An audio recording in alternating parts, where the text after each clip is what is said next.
Good morning, everybody. We're going to get started. All right. So let's all rise for a Pledge of Allegiance. Father Alex will lead us. I pledge allegiance To the flag of the United States of America and to the republic for which it stands, one nation, under God, indivisible, with liberty and justice for all. Thank you. Thank you. Let's go around the horn and verify that we have a quorum, starting with Matt. Matthew Cuomo. David Richard Larson. Chris Hahn. Alexander Carlucci. Very good. And Linda just texted me. She's moments away, but we certainly have a quorum. And Maury always has her team here with us, and we'll start with Judy. Judy Byman, Chief Deputy to the President. Carl Lejway, Professor in Psychology and Psychiatry and Provost. Bill Wertheim, Interim Executive Vice President of Health Sciences. Jay Shiver, Senior VP, Finance and Administration. Judy Brown Clark, Vice President of Equity and Inclusion and Chief Diversity Officer. Bill Warren, Marketing and Communications. Zachary's Vice President for Enterprise Risk Management and Chief Security Officer. Braden Hosh, Vice President for Educational and Institutional Effectiveness. Phil Herman, Vice President for Facilities and Services. Wendy Pearson, Vice President of Strategic Initiatives. Simeon Nunn, the Vice President for Information Technology, Chief Information Officer. And Suzanne Shane, Chief Guest Counsel. Jennifer Nolly, Interim Vice President for Human Resources. Smita Mujumdar-Das, Executive Director of Behavioral Health. Marissa Viziani, Associate Vice President for Health Wellness and Prevention Services. Denise Marius, Vice President for Human. welcome. Rachel Kavanaugh, Executive Assistant to Chief Deputy to President. Thank you, Rachel. Thanks for organizing our meeting again today. Our first order of business is the approval of the minutes of December 19th, 2023. I will move them. Chris Hahn seconds them. Are there any comments, revisions, or additions? Hearing none. All in favor? Aye. Any opposed? None. The minutes are approved. Don't have much to report in the chairman's report, but Rachel circulated a letter to you all last week. Remember, we got a letter in December from folks out in Southampton regarding some of the conditions on the campus and the windmill, and staff here responded. Our next meeting is going to be on the Southampton campus, where we'll address a whole bunch of Southampton issues. So we're not going to do that here today, and we'll do it at the May meeting. So take a look at both letters in your packet. And again, we could address all Southampton issues at the May meeting in Southampton. Just a couple of neat things Governor Hochul has done, while not directly not directly here at Stony Brook. I think we are all beneficiaries of it, and it relates to a lot of exciting investments the state has been making throughout the state. One, she announced a cell and gene therapy development project in Lake Success on the border of Nassau and Queens for a really cool cell and gene therapy research and development center. It's something I think that will, as we continue to try to create a research corridor here from Brookhaven National Lab through Stony Brook and Feinstein at Northwell, and having something like that in our backyard, I think will create opportunities either for our profs or our students here. So that's one. Also, last year with Senator Chuck Schumer, the governor announced probably the biggest economic development thing that's hit the state in a real long time, and that is that Micron semiconductor business out in Idaho is moving their headquarters to the Syracuse area, going to be creating 25,000 jobs. And again, I think could help provide benefits to our professors here, but also job opportunities to all our engineering students. 25,000, that's a lot of jobs. In its heyday, when Long Island's largest employer was Grumman, for decades, they had 25,000 employees. So it's like a Grumman of Long Island upstate, but it's benefit for the entire state. And likewise, Governor Hochul just recently announced huge investment at University of Albany for the semiconductor business, and a new safe room. Not a safe room. What do they call it? Clean room. So again, as we do similar things down here, again, can create some synergies and opportunities. And the same thing, she's doing a big artificial intelligence hub at University of Buffalo. And so while, of course, Stony Brook, we would like to get everything and all of those things, all these investments in the SUNY system at UB, at UAlbany, and the Syracuse area, I think creates some neat opportunities for Stony Brook as well. So excited about that. She announced it all in her State of the State and the budget and the press conference last year with Chuck. So that is all good news.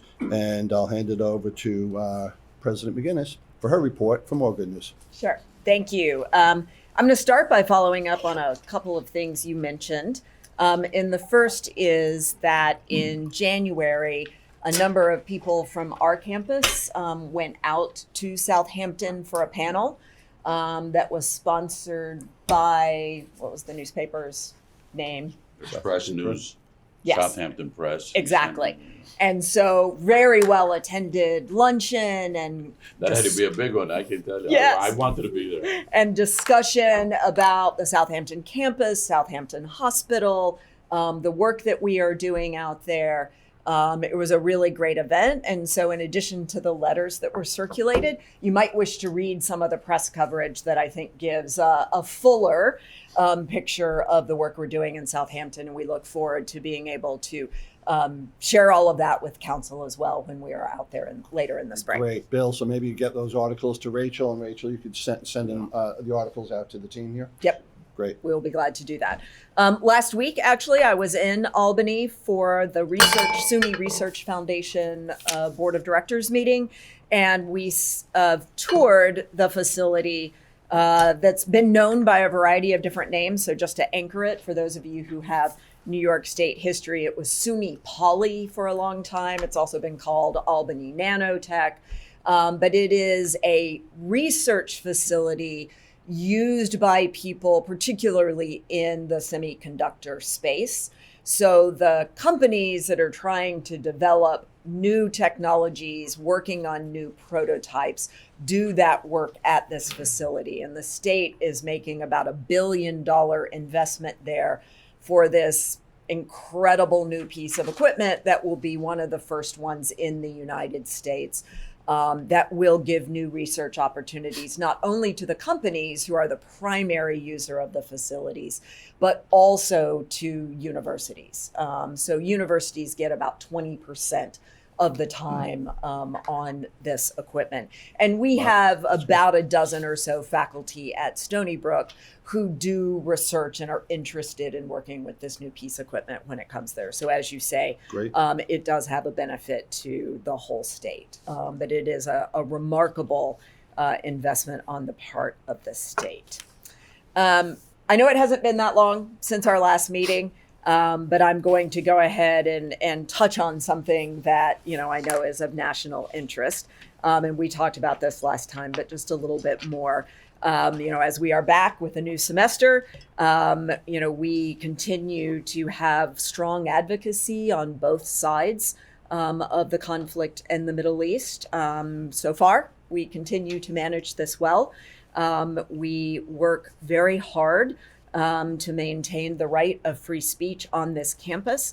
But of course, free speech is not absolute. There are limitations on that. And so we are always working with our campus community to help them understand what limitations there are on free speech and how we build a civil campus dialogue that, yes, has disagreement, but it is done so in a civil and respectful manner. There is no doubt we continue to get pressure from the outside. People in our community, alumni who often are objecting to the fact that speech on one side or the other is happening. And that is not just us, that is all of American higher education. Everybody's inboxes are filled with complaints at the moment. It is important to remember that this campus community has people on both sides who are grieving, who've lost friends, who've lost loved ones, who are concerned about the safety of their family. We have people who are very concerned about the national rise in both anti-Semitism and Islamophobia. And they feel that very acutely. So, many people on this campus have a very emotional response to the war in Israel right now. We've got this challenge where, while most everybody will say, I believe in free speech, many of them also don't want to hear the speech on the other side. And the sort of short way of understanding where we are at the moment is we have a lot of people who believe in speech for me, but not for thee. And that's a challenge, and that is a challenge to manage on our campus. We are indeed an educational institution. And it has long been seen as important for educational institutions to try to model how it is you have civil disagreement, right? Speech is not unfettered. You can manage it by time, place, and manner. And it cannot cross a line into what is considered harassment, intimidation, or true threats. Now, what's challenging is some people might think that something is harassing, but it doesn't meet the legal definition. Someone might think that there's a threat in it, but it doesn't meet the legal definition of a true threat. So we try to help our campus community understand those things. And yet that doesn't mean that we can protect people from speech that is hateful, that is offensive, that a lot of people might call hate speech, but there isn't really a legal definition of hate speech, right? There are hate crimes, and that is when an action, when violence, when a criminal act is coupled with hateful intent. But that is different from expressing hate towards a group of people. And so it's a really, really complicated legal space and a really complicated cultural space. We are very fortunate at Stony Brook University that we have to date not had some of the challenges that other campuses have had. Nothing violent has happened on this campus. Nothing, right? We have other campuses where there has been physical confrontation between protesters on both sides or between protesters and the police. None of that has happened here. And for the most part, but not 100%, our students have been engaging in what I would call very respectful advocacy of their side without,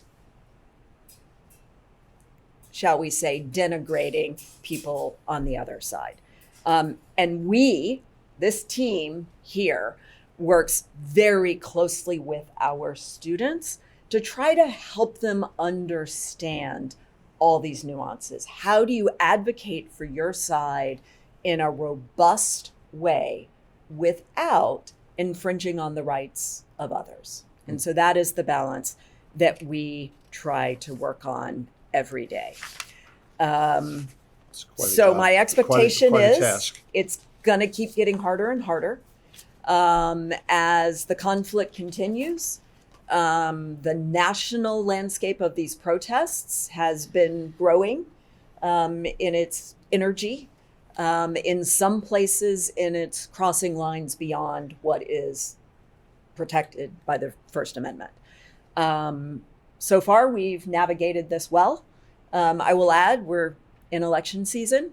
And so in addition to the conflict in the Middle East, there's likely to be difficult things that emerge over the course of the year around political speech as well. So this team is great. Stony Brook is incredibly well served by the deep and long-standing relationships that this team has working with our students and with the culture of respect and respect for community that this campus has built. But do we have anybody from the outside who aren't students or professors or staff who are trying to get involved in the issue on our campus, or is it all? Not in their physical presence. We have plenty of people who are writing us. Very, very active inboxes with a lot of demands. A lot of demands that we fire people, that we shut down speech. And we're not doing that, right? Because those people have not done anything that have crossed any of the legal lines. But plenty of demands. But we have not yet had outside protesters showing up on our campus. That is happening, especially in the urban areas. Like universities that are in urban situations have a much more complicated situation to manage at the moment because it's both campus issues and other issues. And if you're a public university, those people are allowed to protest on your campus. We're a little bit protected by not being in an urban setting. But my former institution in an urban setting, the outside protester piece can really complicate things. Because then they're also not subject to any of your own campus expectations of treating one another with respect. Any other questions on that? If not, I'll move on to a few. And let the record reflect that Vice Chair Linda Arman has joined us. Okay. Hiya. Welcome, Linda. Thanks. So let's move over to some good news. So Stony Brook's the only hospital on Long Island to be named among America's 50 best hospitals by Health Grades. That's 2 years in a row. So congratulations to Bill? Dr. Wordheim and his team. The governor has released her executive budget. There are the included promises for increased operating aid that she had made in last year's budget as well. There are some commitments to capital, but nowhere close to what we were hoping for and advocating for. As I've told this body many times, but I will keep saying it because it is such a crisis on this community. We have $2 billion in deferred maintenance on this campus, and it sometimes leads to catastrophic failures, such as, was it last week, Bill? Yep. When a water main burst on our campus and we basically had a river. If it hadn't been so cold, everybody could have pulled out their floaties and kind of taken a ride down the middle of our campus. And of course, they go to the first shutoff and it doesn't work because it too is beyond its deferred maintenance, and the second and the third, and I think it was the fifth before you could get to the shutoff. And then 5 buildings were offline for many, many hours, and it complicated labs and classes and teaching. Where was the break? Can you explain exactly where the break was, Bill? Yeah, sure. So it was just outside the foundation line for Fry Hall. Unfortunately, most of the water remained outside and didn't go into the building because it took 4 hours just to shut it down. And we couldn't isolate that area because the valve just broke when we tried to turn it, and then just keep going down line until shutting down an entire area of the campus. Bill, is it just Stony Brook responsibility, or does Suffolk County Water Authority have anything to do with it? It's our infrastructure, so it's Stony Brook owns the water mains. Got it. I thought you were starting off with good news. Yeah, well, with all good news, there's usually a complicating factor to it. Also in her budget is proposed incentives for municipalities to permit for the building of more housing. I think all of us know, and I know you know well, for your many years of advocating for Long Island, what a crisis we are running into, the cost of housing, for us, a challenge being able to recruit faculty and staff to work at Stony Brook because of the difficulty of getting a foothold in this housing market. She highlighted certain state-owned properties where one could perhaps allow for the building of housing. For us, one of our priorities is to use some of the land on Southampton campus in order to be able to build workforce housing that would enable us to be able to hire the healthcare workers we need to work in Stony Brook Southampton Hospital and in our other sort of medical practices on the East End. It's one of our real challenges in providing the level of healthcare that part of the county very much deserves. However, to do all of this, we need more sewage capacity. Another long-standing challenge for Long Island is that we do not have the infrastructure to support the level of the population where we already are, much less to be able to add more. But it's possible that within this state budget, there's a way for us to be able to access some support to support what we need to be able to add the additional sewage capacity, which would then enable us to be able to add workforce housing. We are interested in doing it both at Southampton and on this campus. We have two really acute needs, and that is both student housing as well as entry-level faculty and staff housing. And we too would need expansion of sewage capacity, as well as a public-private partnership to enable us to build that housing. So we're very hopeful, given what is in her budget and the discussions that will go on in the legislature this year, that they will see that as a priority, because we could pretty quickly make a difference on both of those campuses that would help the broader community. So there's grants. There's grants for sewage increases, aren't there? There can be. Yeah. First, there's the federal Build America Back grants that could be accessed for sewers, And there's some state stuff too. There's Environmental Facility Corporation (EFC) funding, which is really zero interest loans for sewage. public entities, not for private entities. So Okay. Stony Brook could qualify there. But in terms of actual grants for sewers, it's some of it could come from ESD. Yeah, I was thinking Long Island Investment Fund. Well, that's Could what be. I was Yep, thinking. Well, could not be. for sewage, but for the actual housing. Right. The Long Island Investment Fund could be an application through REDC. Right. Yeah. Exactly. So we should. So there are explore all many that. avenues we will be exploring as we try to make this So happen. I think when we're on Southampton in May, the budget will have been done.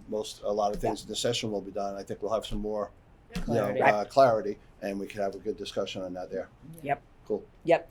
And then just lastly, as you know, last year the governor put on the table a significant endowment match for the 4 university centers, and we are right on track to be able to meet the $200 million match that is part of the Simons gift. And our goal is to do that within 3 years, but we're actually aiming for closing that sooner than 3 years.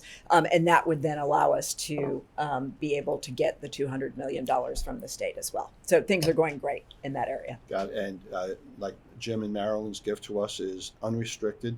Would the state match also be unrestricted, or would that come with strings attached? So the way we are working this, so Jim and Marilyn's first $200 million is a challenge grant as well. Got it. Right? So we have to raise $200 million. The Simons money will stay in unrestricted. The portion of the state match that is matching theirs will stay in unrestricted. Okay. As we are talking with our friends, we always advocate for unrestricted, but many of them are interested in giving gifts to very specific projects and endowed faculty role in a particular department or a particular area, or support for students in a particular area, or an institute that is doing research in a particular area. And then the endowment matching funds for their money would go to whatever they're designating. So that So it's of mixed. the 200 million, probably about 100 million of it will stay in unrestricted, and the other 100 million is likely to be tied up in priority areas defined by our donors. Got it. That's a good ratio, though, 50-50. I mean, that's, having raised money in my career for charitable causes, it's almost always designated, and to get 50% is pretty good. Absolutely, because our current endowment is 3% unrestricted. Yeah. Oh, Right. So the money that had been raised prior to this extraordinary gift from the Simons was 100% restricted. So it's great in supporting particular initiatives, and that is fabulous. But there are times, given circumstances, you really want to be able to have some flexibility to invest in new opportunities that are usually going to lead to even more opportunities down the road. And as restricted as our budget is, oftentimes you don't have the money to be able to take those bets. So now we will.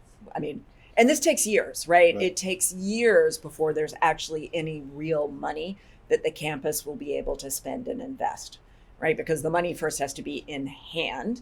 And so while we're getting we're getting pledges now to match that 200 million. That doesn't mean the cash is in the door. These are usually long-term, like, over the next 5 years, I will give you, let's say it's $1 million gift. I'm going to give you 200,000 a year for 5 years. And then the money in the state will pay out at that same rate, right? How the cash comes in. And then it has to sit in the endowment for at least a year before it has earned any interest that then can be spent. So while it sounds like we should be rolling in money now, we aren't. And it's probably really a decade before you really start to feel like you've got additional resources to be investing in excellence at Stony Brook. But so it's important for Stony Brook's future. It has less impact on Stony Brook's today. Got it. Makes sense. Good luck with that. Yeah. Is that an application to the state, to get those funds, or is there a process? There's a process. Right. Cool. It's New York State. There's a process. Process is usually good. Yes. What else? Is that it? That was all for my report. All right. Well, always exciting stuff. Does anybody else have any questions for Maury? All right. Well, thanks, Maury. It was great to see Maury at the basketball games, rooting on our men's basketball team. Doing okay, sort of mixed. Women's teams seem to be doing knocking great. it out of the park. Exactly. Although bad, a pun for basketball. It'd be better for the softball team, but all good. So always great to see you there too, Maury. Yeah, and the crowds are really coming back this year. It's exciting to see so many people there. Exactly. Yep. Chris and I were there for the overtime game. It brought back great memories of a few years ago when Stony Brook went to the NCAA. So hopefully you'll share more good news on the athletics at our next meeting. So thank you. Next up, so as you know, I always report once a year. I go up. I get to spend a Saturday up in Albany with all the other chairs of the SUNYs and people from SUNY Central come and chat with us, and we talk about council issues. And at our last meeting in October, heard a wonderful presentation from somebody who just happens to be here today, but she gave it to all the chairs of the SUNY, and I was very impressed by it. And I was like, you got to come to one of our council members, because I wasn't really aware of any of the things that we were doing. And I thought that you guys would equally be impressed with what we do here for mental health care. And we happen to have a terrific person, Smita Majumba Das and Marissa Bisiani, and they are here today to give a similar presentation to what you did up in Albany to all the SUNY chairs. Thank you very much. So while Smita is setting up, I'm just going to give you a brief introduction. Again, I'm Marissa Bisiani. I'm the Associate Vice President for Health, Wellness, and Prevention Services. And yes, we're going to be talking about mental health.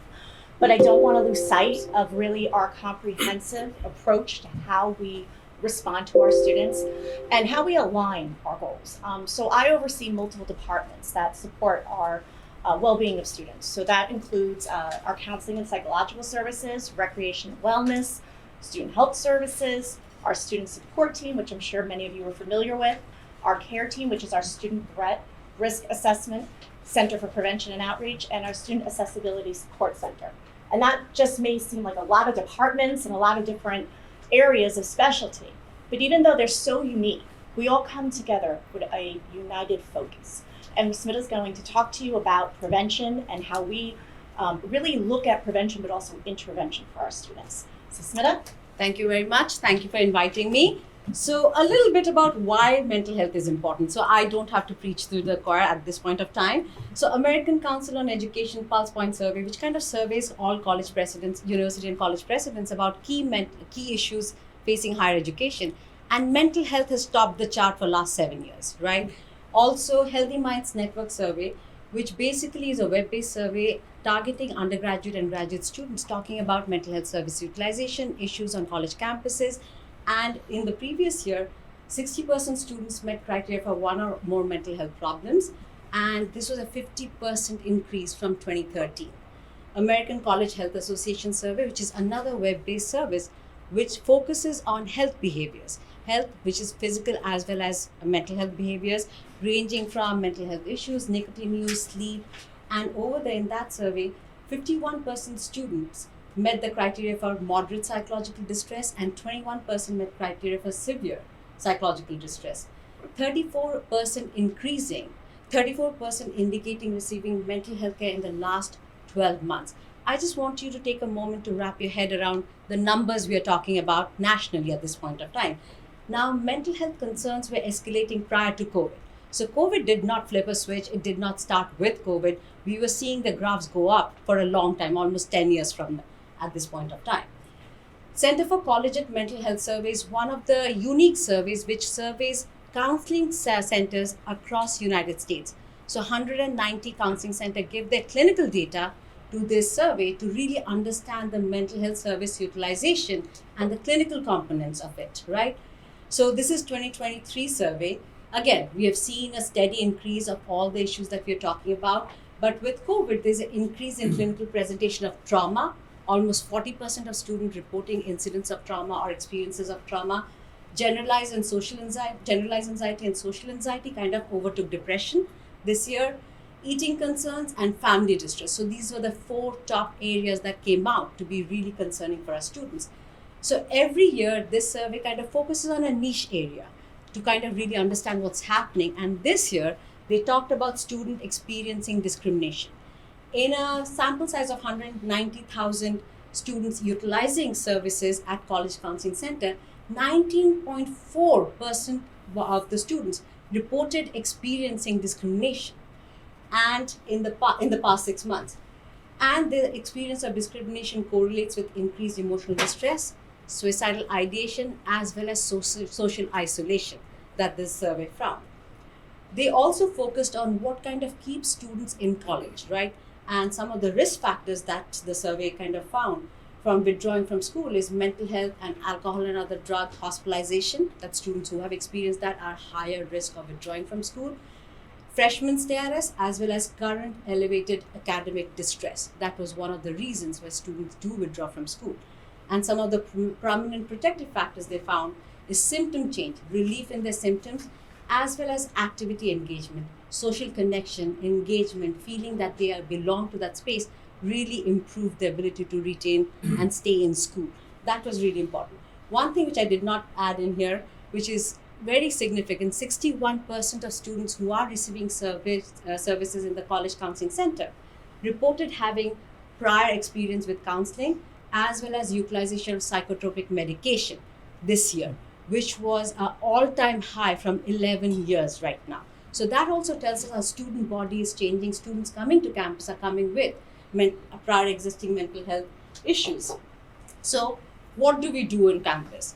So we do really adhere to the continuum of mental health care at Stony Brook University. So I've been here 17 years and I started out as a postdoc here.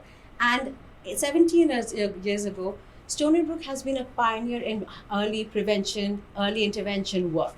And I'm really proud to be part of that. And I was the director of Center for Prevention Outreach, and last 1 year, I'm the director of CAPS. And my hope is to bridge these 2 offices together to really create a continuum of care at Stony Brook.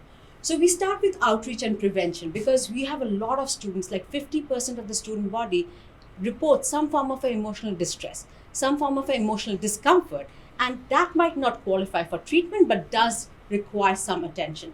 So prevention outreach is a great way of increasing awareness, education, creating peer-to-peer connections. Bystander intervention. Bystander intervention is basically teaching skills to students to recognize when your peers are in distress and also then refer them to services, kind of do those key basic interventions. Awareness When walks. you're doing that type of analysis, are you including both the kids who live on campus as well as those who Absolutely, absolutely. See, these are all kind of all students, all 26,000 students. Awareness walks. Awareness walks basically we focus on suicide prevention awareness walks, domestic violence awareness walks. It basically signals the university or signals our student body that there's nothing to be ashamed about, kind of reducing stigma when you see your peers kind of out in the community. We work with our faculty, staff, students, different trainings. We have the Red Book, which is a accumulation of all resources at our fingertips for our faculty and staff to use at any kind of point where a crisis is or they need information. We also focus a lot on early intervention services. It's early detection is the key.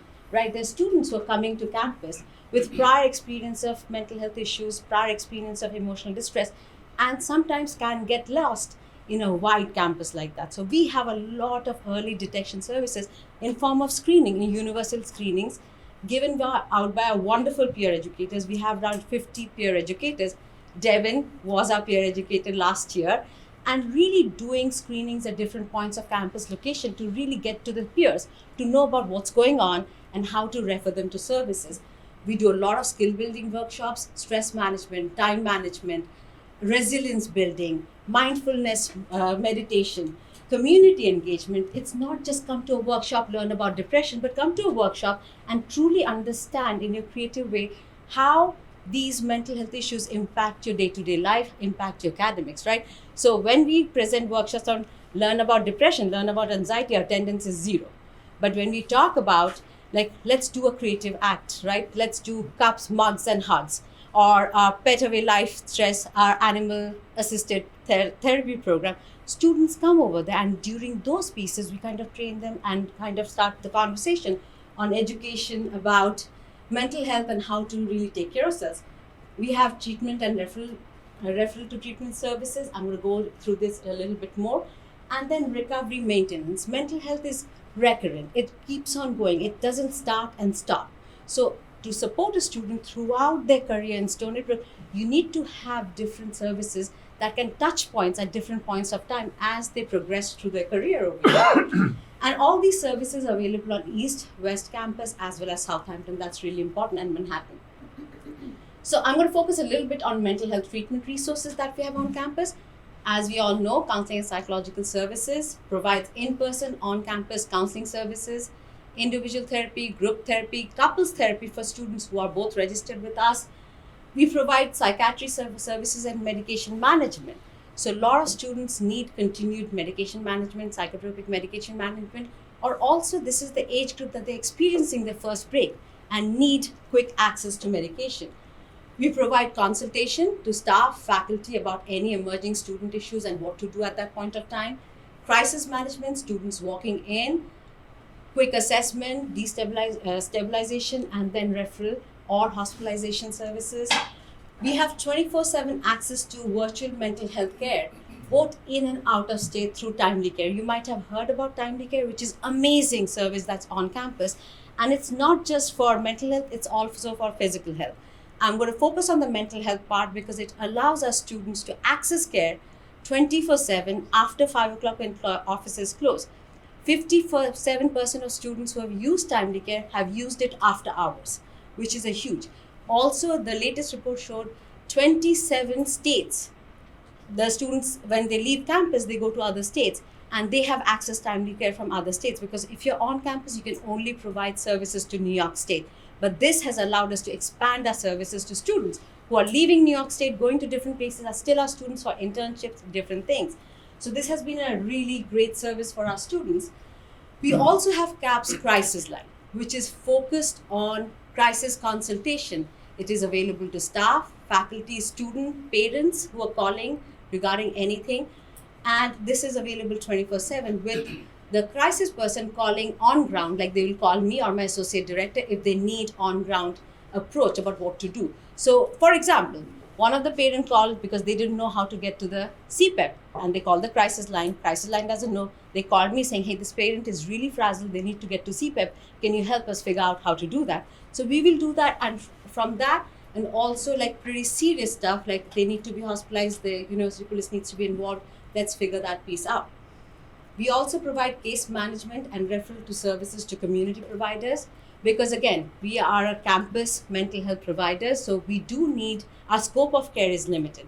So if someone needs partial hospitalization, day treatment, eating disorder programs, or serious substance abuse treatment programs, we provide that connection and the warm handoff to different community services.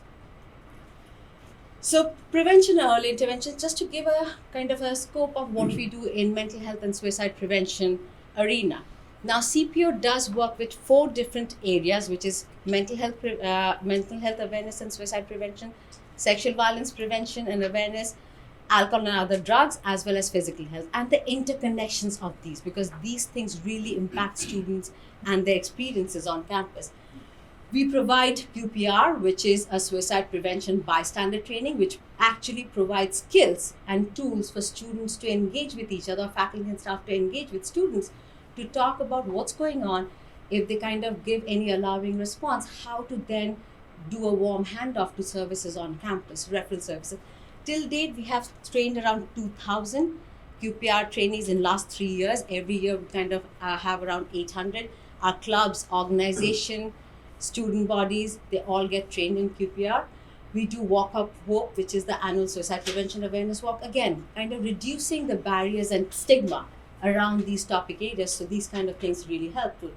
Mindful moments, a lot of resilience and coping workshop led by our peer heads as well as our professional staff.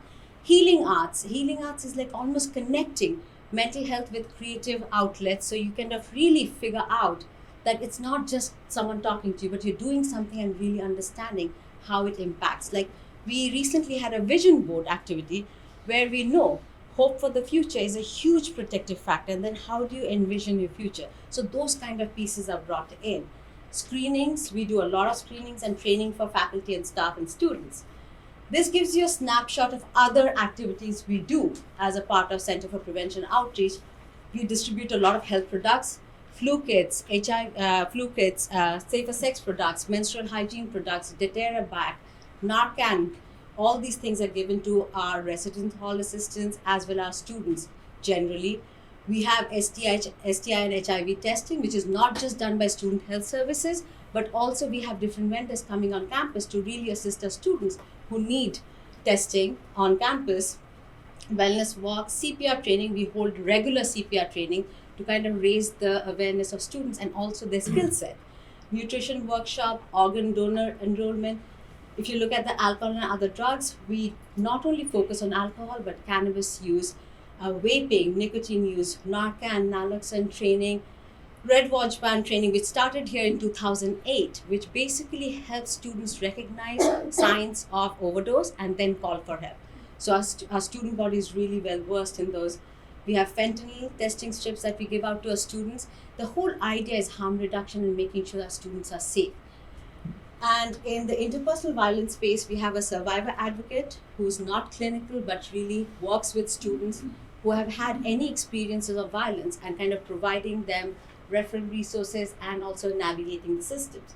We have different workshops, green dot training. As you can see, there's a lot of different things we cover in early prevention and intervention. But it takes a village. So these are all our community partners that we work with all across Long Island. And these partners allow us to really increase our expanse and increase the work we do with our students, because it's not just one counseling center or one student health services center, but this is the nexus we create to keep our students safe on campus. Now, there's always definitely areas of focus and opportunities of growth. We have embedded mental health specialists in different areas of campus. We are moving towards with our SUNY funds to embed people in campus residences, as well as we have embedded counseling and athletics. So we are increasing access to telecounseling pods. We have 2 pods at this point of time, one in the Union, one in the HSC Gallery, but students want spaces to have their telecounseling appointments. So these pods, like kind of phone booth in different parts of campus.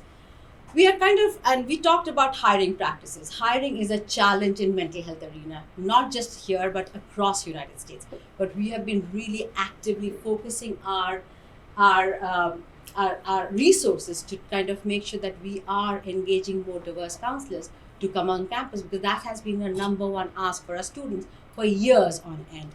And how do we go into that space? Increasing internships. So CAPS has internship opportunity. We are increasing that, increasing the payments we pay to our APA interns to kind of attract more talent and then hopefully kind of keep the pipeline. And building systematic coordination, increase mental health equity for all students, and creating a mental health positive campus culture. So that's, I know it's a lot I went through. I'm really sorry if I overtook a little bit more time. If you have any questions, I'll be happy to answer any questions. But this is the whole gamut, and I just skimmed over the surface at this point. Well, thank you very much. Again, it's just so impressive. I think we all know, whether it's our own children, nieces and nephews, grandchildren, our friends' children, everybody goes to college. there's an issue, there's something, and it's great to know we have so many different programs and services available. I'd like to ask both Devin and David, did the students, do they pretty much know these services exist, and do you see them taking advantage of it, or do you think it's still like a taboo subject, nobody likes to talk about it, and all this stuff is sort of done sort of under the rocks? Excuse me. I know among graduate students, I think a lot of graduate students do take advantage of the programs. That's anecdotal. I haven't done a survey of any kind, but I know from my own experience, just from the peers in my department, that a lot of people do take advantage of the counseling and mental health resources here on campus.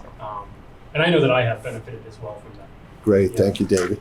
Devin? Yeah, I mean, it would be foolish to pretend that there are not still stigmas and taboos and barriers for every individual student, and at a campus level to receiving services. But compared to my experience in high school, especially where I, saw a lot of people struggle with mental health issues and didn't see a lot of resources, we work so hard here to educate students about the resources, so everybody knows. I mean, when we rolled out Timely Care, they did such an incredible job of promoting it, and we've seen some really great engagement with it. And then with our on-campus services as well, I think we just do such a great job of having those early intervention pieces that so seamlessly connect with our actual counseling services, that it does create a pipeline that's very accessible for students. That's great. Good to hear that. Smith, I have one question. I'll open up to the others.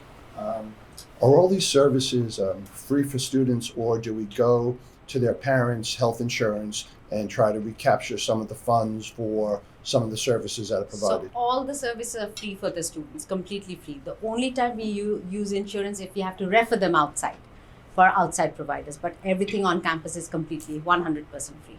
Great, thank you.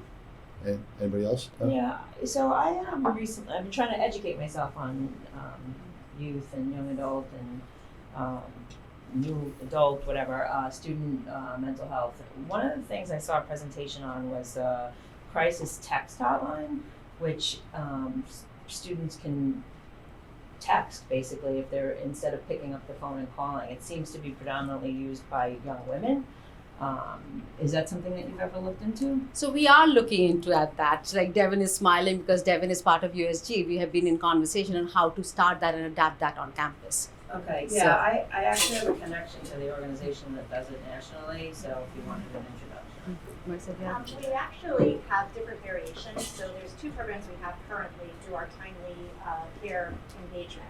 One is a Talk Now, where students can call at any time of the day and have a very brief conversation. But the other one is a peer community. So students that actually register and log into the Timely Care portal can engage in a peer community. It's the best way I can explain it is a little bit like a Reddit, but it's monitored by the counseling through Timely Care. Right. So students can actually engage, and I want to agree with you. We actually do see in our in-person and our telemedicine and telecounseling that women are the first. We have made great strides to try to decrease the barriers for men to reach out. So one of our areas that I mentioned, recreation and wellness, we've done very, very strategic marketing to actually bring that health, wellness, and mental health aspect, and introducing the other aspects of Timely, like health coaching, the peer community, to kind of just open the door for men to feel a little more comfortable and put them in that environment where also the mental health access exists. Makes sense. Great, good to know. Anybody else have any questions or comments? Well, so just like you did in Albany, fantastic job. Thank you very much. Thank you so much. And may I just say a word? There's really not a meeting I go to in higher education where the mental health of our students is not a topic and a real concern for leaders nationwide. The rates since 2013 are such an overwhelming increase and of concern for our young people. That date is important because that's when a lot of social media really begins to take off in its usage, and there is a role that plays where we are at this moment. But there also aren't many national meetings that I go to where I don't have colleagues coming up to me and saying, wow, Stony Brook's really doing amazing comprehensive work. I'm really impressed with what you all do on campus. So Smita is certainly a major part of that in her leadership. And what we do that is so special here is the ways in which through Center for Prevention and Outreach and other entities are trying to lower that stigma and trying to work with our students long before they're in crisis. And that's really the key, is getting people involved and aware and thinking about caring for themselves in this very stressful time, which is progressing through your academic career and moving into adulthood. So they are a great team and we are very well served. So thank you to both Marissa and Smita for their work. Great, thank you. All right, thanks for adding that, Maury. All right, next up, we have Larry Zacharies. He's our enterprise risk management expert, and he's going to provide us an update. Yeah, just a quick word before Larry gets going. When I arrived at Stony Brook, there was not a university comprehensive risk management approach. And so I did a lot of work with campus community to ask them and to listen to, what are and identify the big areas of risk. And for a complex this big, there are a lot of them, right? So whether it's in research security, whether it is things going on in healthcare, whether it is dealing with campus protests and safety, whether it is mental health, it is a big portfolio when you think about risk. And so creating the position of the Vice President for Emergency Risk Management, Larry works broadly across our campus to think about how are we both surfacing all those areas of risk and then doing all we can to mitigate risk in those areas and be really aware of everything that's going on. So Larry's, how long are you in your role now? 30 months. Yeah, so take it away. I think he came to council about a year ago. Great, yeah, good. Yeah. Thanks for teeing that up, Maury. Thank you, President McGinnis. Thank you, Chairman Law and the council for having me. And that's right, we were here just about a year ago, December of 2022.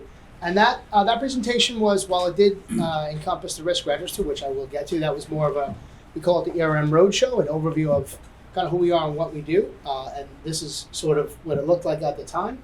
You'll notice a new one there. And if in your folders on the right-hand side, sort of one of the intelligence products that group puts out. I'll get into that in a little while, but it's sort of lucky to follow Smita and Marissa because one of the areas where we have overlap is in our intelligence and crisis communication and the behavioral threat work that our teams are collectively doing, and that's ERM with student affairs and ERM with marketing and communications, and I'll elaborate on that a little bit. So just as a refresher, everything from policy compliance all the way up to enterprise risk management as a service, bus drivers, public safety agents, lab safety, fire marshals, police officers, auto mechanics, and everything in between is a collection of things that are either inherently risky by the nature of the work or somehow are affecting the ability of the university to stay in business.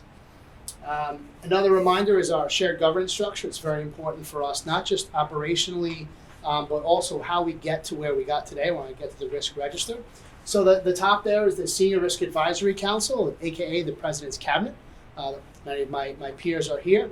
And this is where we bubble up things from, we call them resiliency teams, but essentially subcommittees. I hate subcommittees, so we have to have a fancy name. Those is where the work actually gets done, and I'll talk about specifically what they do. In the middle is our steering committee. Don't like steering committee either, so we call it the Risk and Compliance Owners Committee.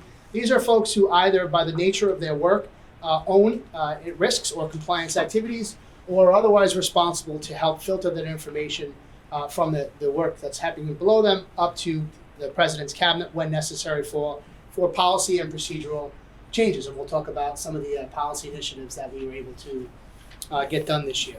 That should look familiar. That was our themes from last year. The top 10, not in risk order. And at the time, we were only about a year and a half in, and for a ERM program, we are still in the, I'll say crawling, about to walk stage, but when compared to our peers at similar sized institutions and complex organizations, we've been told, not that we say it ourselves, we're proud to say it, but that our program is extremely mature for this short duration that we had. I owe a lot of that to the work that I've done in previous roles and the work that my peers have done in other roles. But we're doing things in such a different way, both how we're structured and how functionally we look at risk. So these are sort of our themes, and we did it in a way where it was the trend is flat. The horizontal arrows where things were sort of stable, arrows that were going up where there was an increase, where we either external factors were not able to be in our control, or internally we lacked the resource or the ability to be able to control that risk. And then the downward trend, you'll notice, and that will come full circle. The only one that was there was our reputational and brand management. So some notable progress from last year. Duty of care and international travel risk assessment, as the president noted prior to her arrival. My role didn't exist, and we didn't really have very good insight into where our people were going when they were representing the university, both here domestically, but more importantly abroad. So we worked very closely with our procurement organization and my team to establish a robust travel pre-departure, in-country notification process. We know where our people are. We know where they're going beforehand. We have a full risk assessment that's done by our intelligence analyst that works on my team to be able to provide briefings, things to worry about in country, local issues, local safety issues, and at the same time, it's able to actually, it concurs the program that we use. There's also a financial component as well. Pre-approval required before travel happens, and then the reimbursement process becomes a really seamless process overall, and we now have very good insight in our duty of care to what we owe our constituents is significantly enhanced. We worked extensively for a draft campus use of facilities and event risk matrix. As you all know, this is a complicated place. A lot of things happening, a lot of people coming and going. Some of those events are managed through our conferences and special events group. Some of them are not. Some of them are student focused. Some of them are outside focused. So in order for us to be able to know who's in our spaces, what's happening, and the appropriate posture that we should have for those events, we didn't never really had a central process to do so, or a risk assessment sort of matrix to lay over that, and that is something that we were able to accomplish this year. A complete rewrite of our policy program, our policy website, we call it Policy Management Initiative 1.0. That included the designation of 16 policy coordinators across the institution that work through my office and our director of risk management and policy to update policies that hadn't been looked at in a while, and to just make the process to create a policy, we call it the policy on policies, has been a long time coming. That went across the finish line, and we're happy to have that published in the manual. Our laboratory safety management system, over 1,000 labs on this campus, a lot of things happening on East and West Campus, very, very complex environment. We never had a central place with which to have lab registration, chemical inventory management system, and training all in one. So my Department of Environmental Health and Safety is in sort of the last part of the phase 2 of that rollout, training our PIs and really getting a really good handle on what's happening in our lab, who's in the lab, and the research that's going on there. So we're happy to partner with our Vice President for Research and our Provost on those initiatives. I alluded to our threat assessment and intelligence team. So there's an Associate Director of Crisis Communications, sits in my team, reports back into Bill Warren's team in Marcom. Our behavioral threat liaison is a brand new position. It's a person with a clinical background. Although she doesn't practice clinically, she works very closely with Marissa and Smitty's team on students of concern. And then our intelligence analyst is something that is absolutely not being done in the higher ed space in the way we're doing it. It's open source intelligence gathering, non-law enforcement, but I'll talk about that in a minute. And again, that product I'll elaborate on the end. And then probably most importantly that we're most proud of is that ERM was really integrated into the strategic planning process and the release of our strategic plan through the Provost Office. So where are we today? Fast forward a year. Again, a lot of these themes will look very, very familiar. Human capital will likely remain on there. We are happy to have Jen Donnelly here, although when we did the assessment, we had sort of a bit of a gap in the HR space, as well as at the same time we're about to really launch HR Now, which is a complete revolutionary change to strategic processes in HR. That's going to be a 2 to 3 year implementation, and we need some runway and some lead time to do that. Several union contracts were ratified. Contractual salary increases continue to be of concern, so though that remains high on our list. IT infrastructure. We also, luckily Simeon is here now, but when we started the assessment, we were in some interim leadership in the IT space, in the CIO space. So main focus will help address the risks that are IT governance. We have to work on that. Simeon is well underway. Cyber and big data and privacy considerations are never going to go away. Continue to be challenges for us as well as AI, and I'll talk about that at the end. So our research growth and complexity, and again under Miguel's leadership, we have tremendous regulation from the federal government, most probably notably NSPM 33, which is National Security Presidential Memo 33. There's a tremendous amount of work that has to be done as it relates to research security, training, work that is due to getting our PIs accustomed to foreign influence or actors that are outside of the university that may have better than good intentions to understand what's happening with their research. And then we're looking to get into more riskier research and opening up our doors, potential DoD funding. With that, with greater risk becomes greater security posture that is needed. Physical infrastructure, master planning, and deferred maintenance. The president touched on this. Bill has touched on it before. $2 billion with a capital B is a big number. So as we are working on increasing our research portfolio, we also have to be mindful that there are facility limitations, as evidenced by last week and as evidenced by our ongoing work to both invest in capital and move forward while also worrying about the deferred maintenance that continues to loom over us. So we're waiting for our facilities master plan, which is a logical way to approach what the next 10 years look like, and we're excited for that. Hey Larry, can I interrupt you Sure. before I forget? And that is, with all the stuff we've been reading about for the past year with the Suffolk County IT issues and their cybersecurity breaches and stuff, you've mentioned twice at least so far that it rises to the top when we talk about risk management.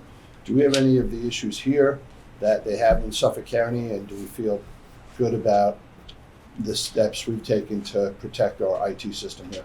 So I think I speak for Simeon when I say, and I mentioned this once before earlier, maybe in the first presentation I did. We were very lucky that our information security program and a chief information security officer preceded Simeon, preceded his predecessor, and our program is on the more mature side in the SUNY system.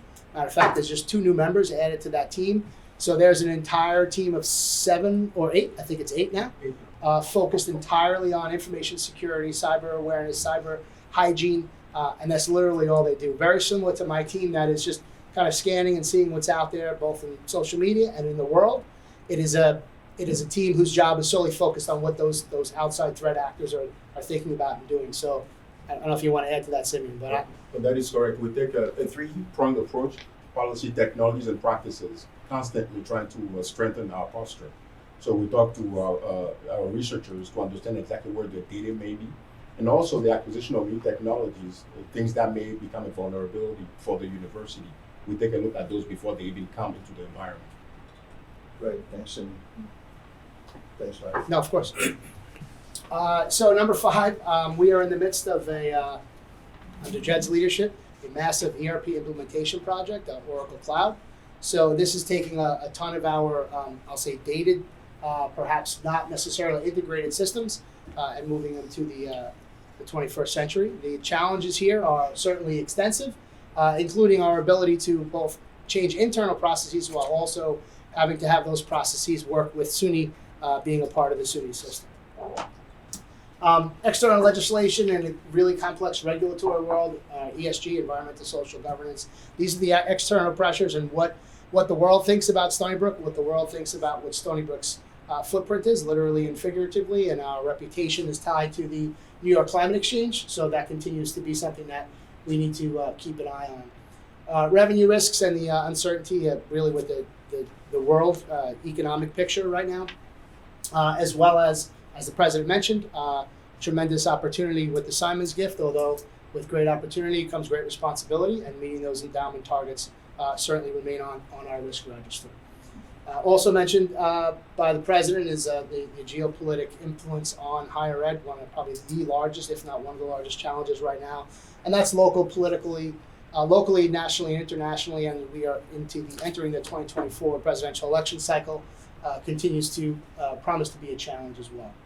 Our business continuity, disaster recovery are ongoing. That's a beginning and never end. Once we get to the end, we'll be right back to the beginning. Again, happy to have Simeon's partnership on that and seeing what we can do to really mitigate our on-premise versus cloud opportunities to give those bolstering in some disaster recovery. And then emerging technologies and AI, as has been said, probably I think the best. If you're not going to be replaced by the technology itself, you'll be replaced by someone who knows the technology. So how do we have those disruptive technologies become administrative helps as opposed to administrative burdens? So looking ahead, we did this last year as well, that we take a lot of our work from NC State ERM Institute. We talked about geopolitical, we talked about economy and technology. Increased labor costs and challenges with recruitment of talent and upskilling employees to embrace that digital technology. So it's not just recruitment, it's going to be recruitment and retention, but it's going to be actually giving those employees the skills to be able to use the technology effectively in the workplace. ESG will continue to be on the radar, as well as scrutiny of where investments are. AI, and then really the one that is interesting to me is stays on the 2024, and it's the top of 2034, so that's a 10-year look at, is resistant to change, organizational culture and change. And this is agnostic across industries, not just in higher ed, it's in the finance space as well, impacting companies' and organizations' ability to pivot and lead to strategic failure. If we can't get out of our own way, if our organizational culture is not used to this velocity in the rapid changing world, the risks will continue to be there for sure. So the teams on the left were the standing resiliency teams that you saw last year, and just some additional work that we're doing this year. I talked about ERP implementation. With the release of the strategic plan, now those down to the dean's college and school level and department level. So strategic plan unit refreshes or recreations. Behavioral health and insider risk, I talked about the work with student affairs. And insider risk is a requirement for that NSPM 33, and that is making sure that internal actors are not challenging to the overall research apparatus. Space assessment and master planning I talked about. PMI, Policy Management Initiative 2.0, is now that we have done an overall refresh of the university manual, it's now going into places where policies weren't necessarily capital P as we call them, they were more little p's. A lot of this is in the IT space, some in the marketing comm space, seeing what's more appropriate to be in a university policy manual, and seeing what's probably more appropriate to not be a bona fide policy, but just to be more of procedure and internal processes and parsing through that. Child protection and minors on campus is a hot topic in higher ed. Any compliance conference or risk conference I've been to, we're talking about this.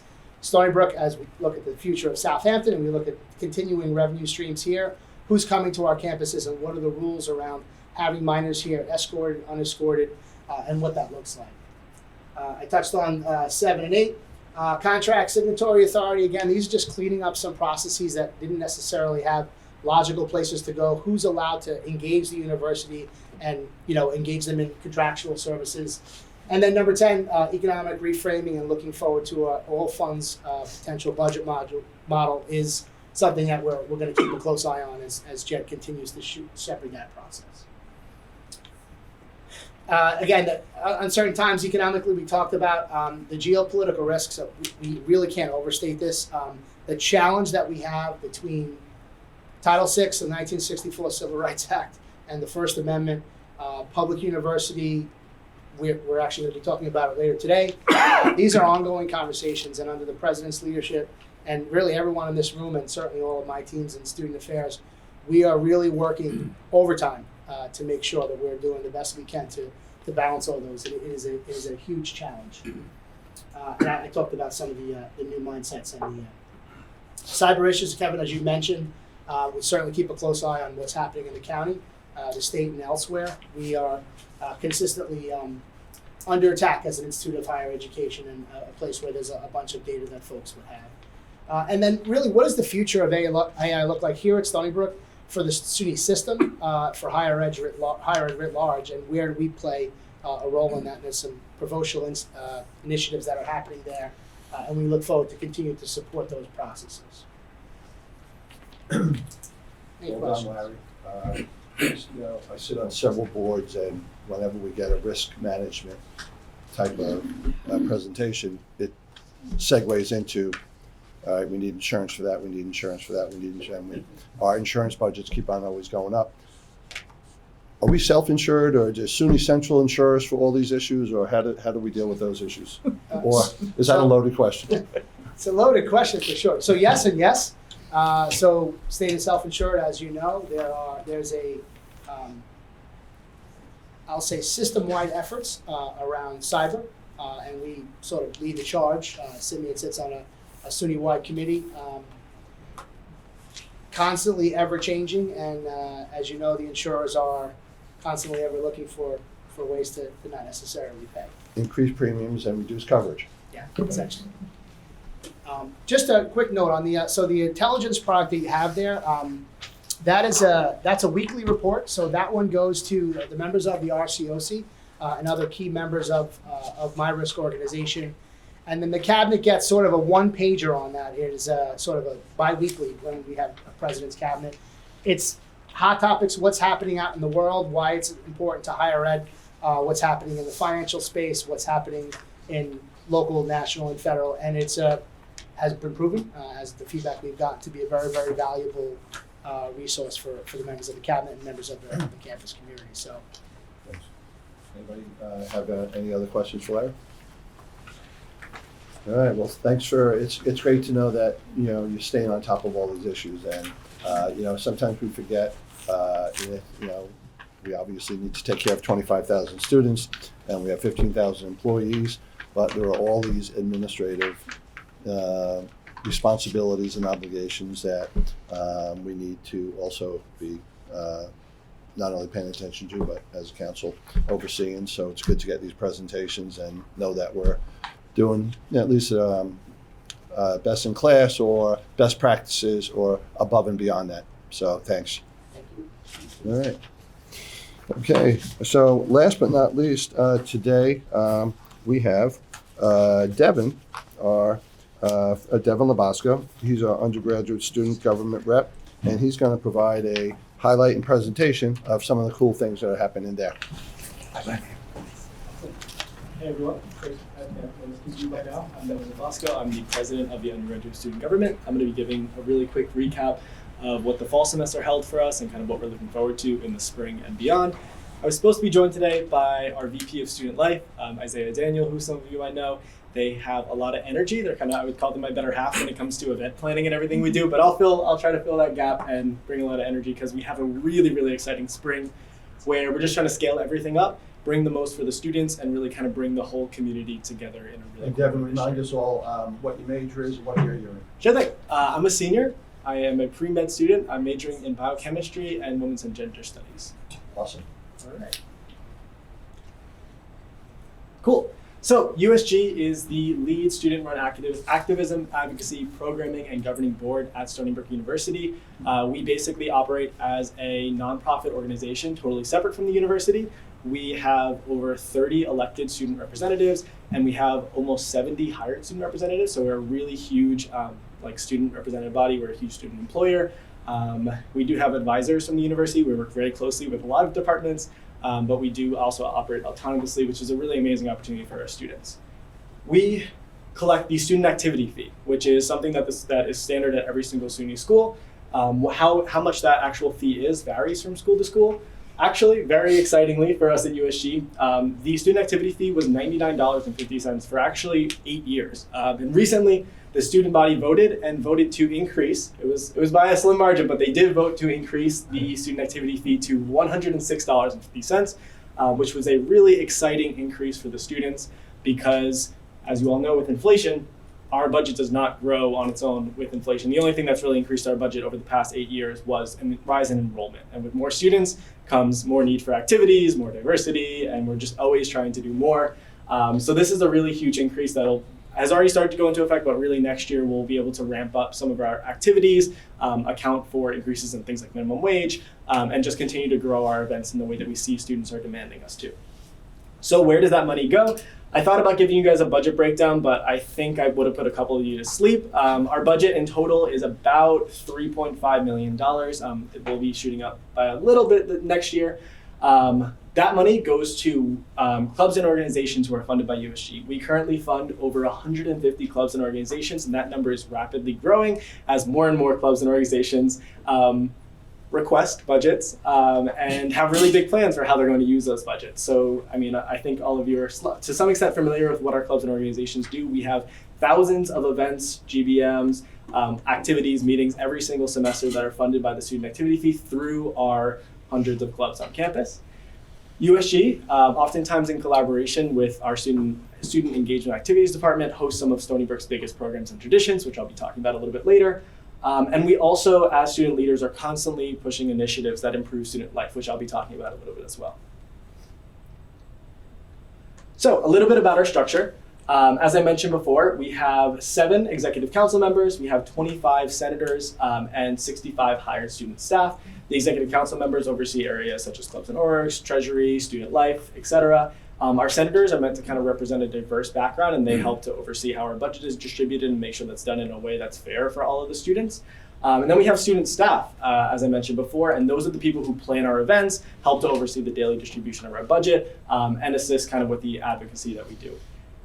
We have like a dozen meetings a week. We keep busy, so we have Senate and EC meetings, other student activity board meetings. These are all open to the public, and we have some, we're constantly trying to bring in more students to those meetings who are not necessarily part of USG directly to get feedback from students. And we have a ton more initiative and planning committees, et cetera, et cetera. We also run an audiovisual ticket office and events management, basically agency service, which are actually businesses basically that students can engage with. So we have audiovisual services that students can contract from us, ticket office for ticketed events, and we basically have events management staff that clubs can utilize for a small fee at their service, which is all subsidized by the student activity fee as well. What's your governance like? Do you guys stream your meetings so all the students can watch it, or do you keep minutes? And Yeah, we keep minutes. them? We've actually just started doing Instagram streaming because we're constantly just trying to keep with the times and figure out what students want the best. It is hard to get students into the room sometimes, so just really doing really targeted outreach, town halls and things like that to try to increase as well. But yeah, we try to keep everything as public as And possible. are the 7 executive council members, are they elected from the 25 senators? We do an election actually coming up in March, so all those positions are separately elected. And to that point, we're actually hoping to create a judicial branch who can we currently only have 2 branches of government. That's something a lot of students have been pushing for to increase checks and balances and accountability. So we'll hopefully be adding a couple more elected positions as well. Oh, good for all of you. Great experience for you. Yeah. All right.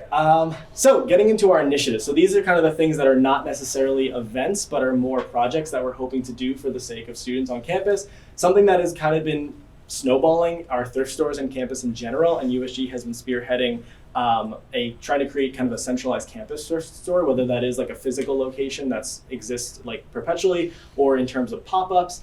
Right now, we actually, just a few weeks ago, 2 weeks ago, we held an event called Wolfie's Wardrobe, which is a massive thrift store which had over 400 attendees and raised hundreds of dollars for charity, basically taking used clothes and selling them back to students at extremely low prices. It's awesome for the students, it raises money for charity, and so far it's been a big win-win.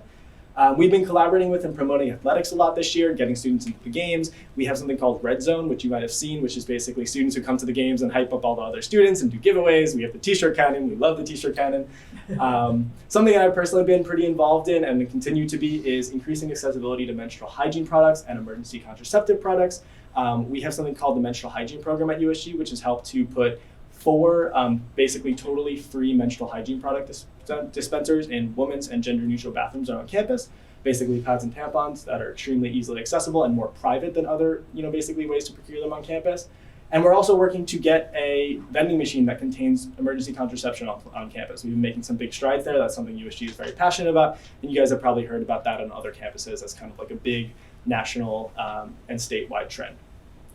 Students voted, and they voted to get a campus skate park. This has been something that USG has been advocating for a long time now. Not many campuses across the country have skate parks. It is a huge draw for students. It's a huge cultural thing at SBU, and we're really excited. I think we're working to make sure there's funding and support secured there. We're constantly working on other campus beautification projects, whether that be creating green spaces, like more comforting outdoor spaces, helping the university to direct future infrastructure projects to areas that students want to see them. Hand in hand with that is promoting sustainability, whether it be promoting recycling or thinking ahead to the Governor's Island projects and how students are going to be involved there. We're really excited about that. We do a ton of diversity programming on campus. We have dozens of cultural clubs on campus that USG helps to fund, so cultural programming and celebrations are really key to us. We also do a ton of mental health programming. We work really, really closely with CPO and CAPS, which is awesome that they came in today with good timing. We help to do workshops. We collaborate with CPO. and we've helped to create new mental health related, basically projects for students, such as a mental health fund, which helps to fund therapy costs for students. A huge project, which I will touch on really briefly, and I'm a little biased because it's one of my personal projects, but we have been working on we're calling it the Student Suicide Prevention Act campaign. You might have heard about this. It was actually published in a couple of local newspapers. Basically a statewide campaign to increase or to create suicide prevention legislation for students at the state level has been birthed out of Stony Brook. So at this time, we have almost 30 other schools that have signed on to support this statewide piece of legislation. Myself and one other Stony Brook student kind of helped to start the charge in collaboration with some nonprofit organizations. And basically there's currently a bill at the state level that is pushing to require standardized suicide prevention policies for all, originally it was just K through 12 organizations. We actually helped to push to make that all higher education and K through 12 organizations, public and private. That includes things like training our resident assistants, creating standardized response policies, helping to make things like QPR training, which we talked about earlier, more standardized. It's a really huge project. We're making a ton of headway, and hopefully by the end of this legislative session, New York will pass this legislation and make it really, because we're kind of behind in that area, and I'm very proud to say that Stony Brook's been leading the charge regarding that in some very big ways. There's a ton more in terms of initiatives that we do have going on. I can only say so much, but we keep ourselves busy in terms of advocating for the students. Have you identified a spot for the skate park?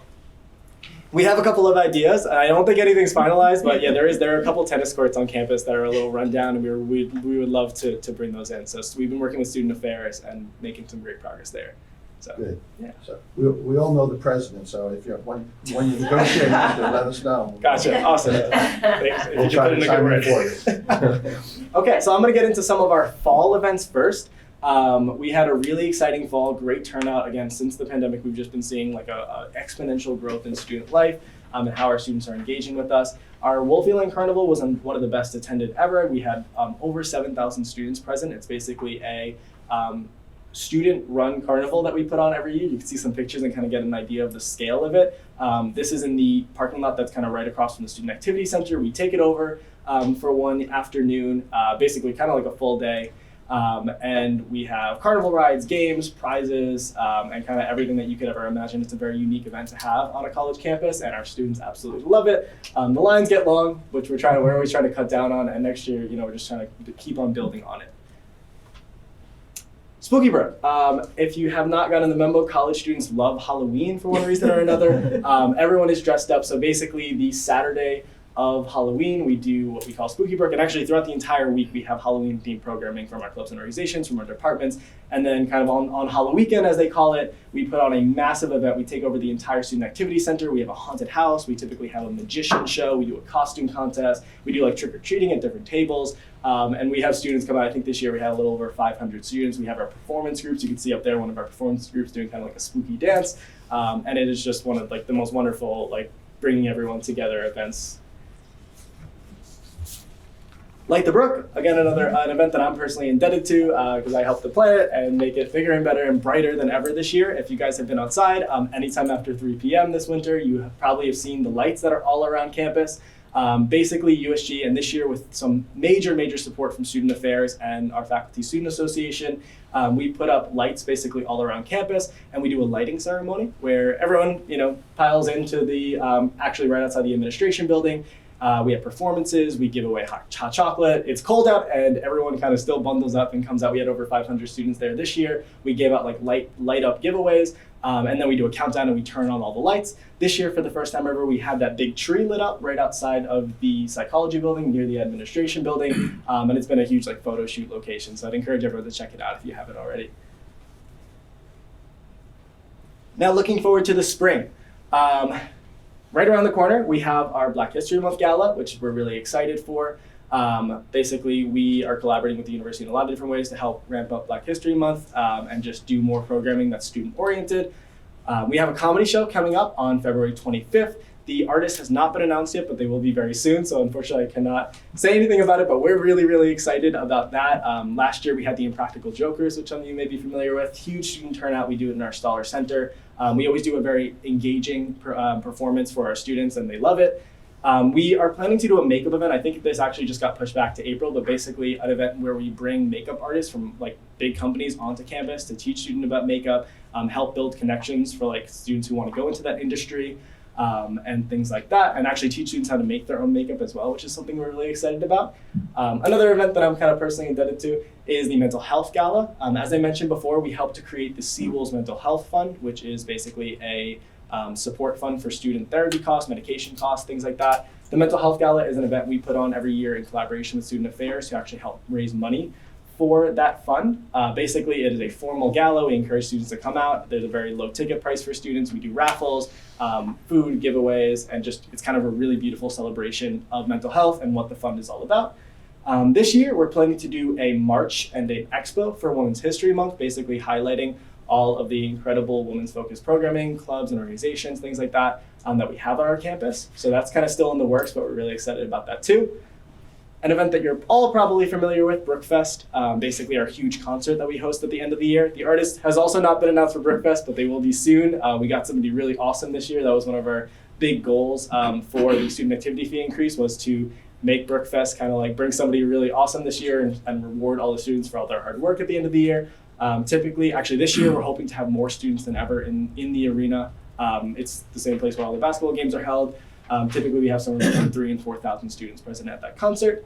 And we subsidize ticket costs. So it's not totally free, but typically you might see an artist whose tickets would normally be over $100 for as low as $30 to $40. Taylor Swift? I think that might be a little bit above our budget.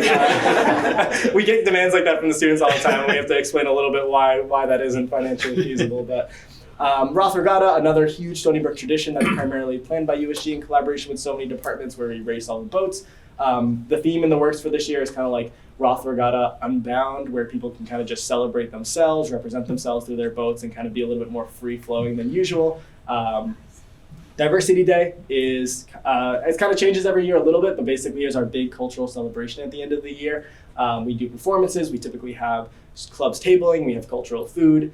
I'm really looking forward to that. And then kind of to end the year out, we have Last Night Out Parts 1 and Part 2. I think this is all subject to change. I know they just kind of started to the planning committee on these, but kind of what's in the works right now, and like I said, subject to change, is a night market, which I think is turning into more of like an afternoon market last I heard, so it's still light out when we do it. But basically bringing off-campus vendors on campus, filling up the entire kind of academic mall with stalls so students can actually come check out local food, like buy some snacks and things like that. And then in the past, we've done BYOB, which stands for Bring Your Own Blanket, where during the warmer months, we always have our Staller Steps are always very, very popular. So we encourage students to come out, bring a blanket, bring their friends, come watch a movie, when it's really nice and warm out at night on the Staller Steps. And we really want to encourage like safe and healthy programming for our students. So that's a really big thing for us.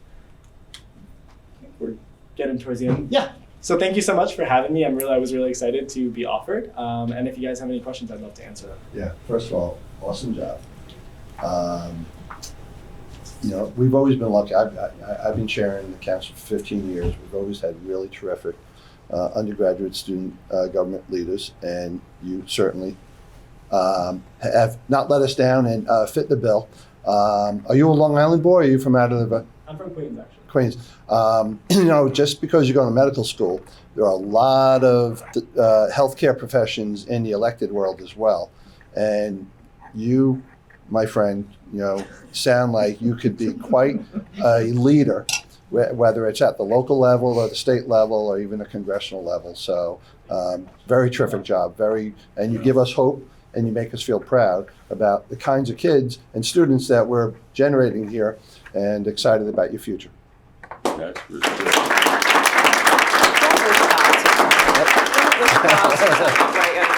We need good people like that. Yeah, we do. So I would like to commend Devin and his leadership team. They are such a remarkable group of students to be working with. We meet, I think, monthly. And I get to hear about all the amazing work they're doing. But what they do for this campus is so essential. One of our strategic priorities is increasing the sense of belongingness to this campus, right? Really getting our students excited to be here and excited to feel like this is a campus where they really belong and they can pursue their passions, that they can pursue their academic priorities, but in a community that supports their flourishing. And the programs that the undergraduate student government leads are absolutely essential to that work. So I would really like to commend Devin and his team. Every year it just gets better. So they have really raised the bar this year, though. Very good. Great. Thank you, Maury. Thank you, Devin. Anybody else have any questions for Devin? What is your total budget? So annually it's about $3.5 million.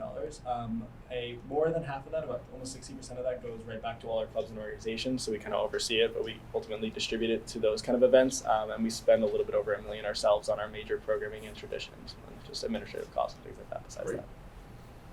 Very good. Devin, could you say what the judicial branch that's been proposed, what exactly is that for? I could set up a 3-hour meeting with you just to go through all the details. Basically, just because we do oversee so much budget, and we also have obviously elected officials to kind of oversee our bylaws and really make sure that those are being enforced in terms of how clubs are spending the budget and how our elected officials are acting in their capacity. So it's a lot of checks and balances stuff that isn't super relevant, but it's been a process. We had a I was student association president at UAlbany. We had a judicial branch. It's loaded with everybody's friends now.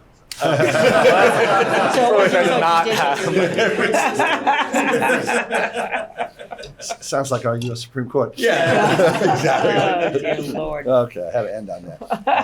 All right. Well, that concludes our official agenda today. Does any council member have any other business they'd like to raise? No. This time, David? I spoke with my executive committee, and unfortunately, they didn't think that we should present today for various reasons. Thanks.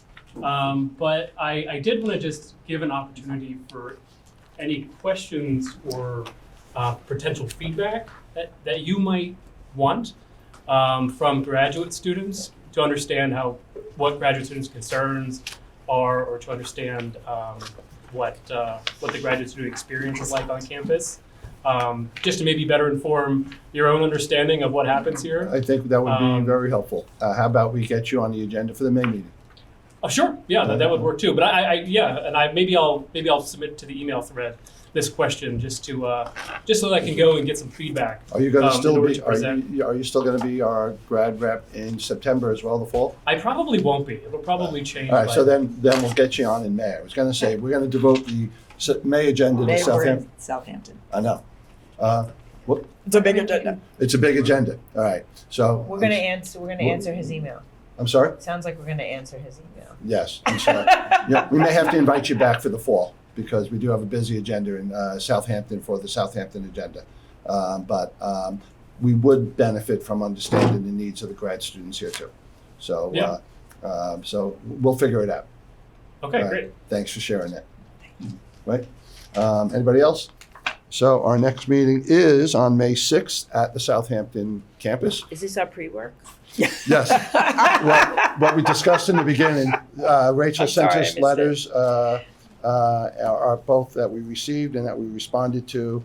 And I asked everybody to just punt their questions or issues about Southampton until we're out there in May. Okay, perfect. And so, yes, and Bill has just circulated this. So, yes, we have some homework to do before that. All right. So, all right. Well, again, that concludes our agenda. Thank you all, and we'll see you in May. Thank you. Okay. Thanks. Thank you.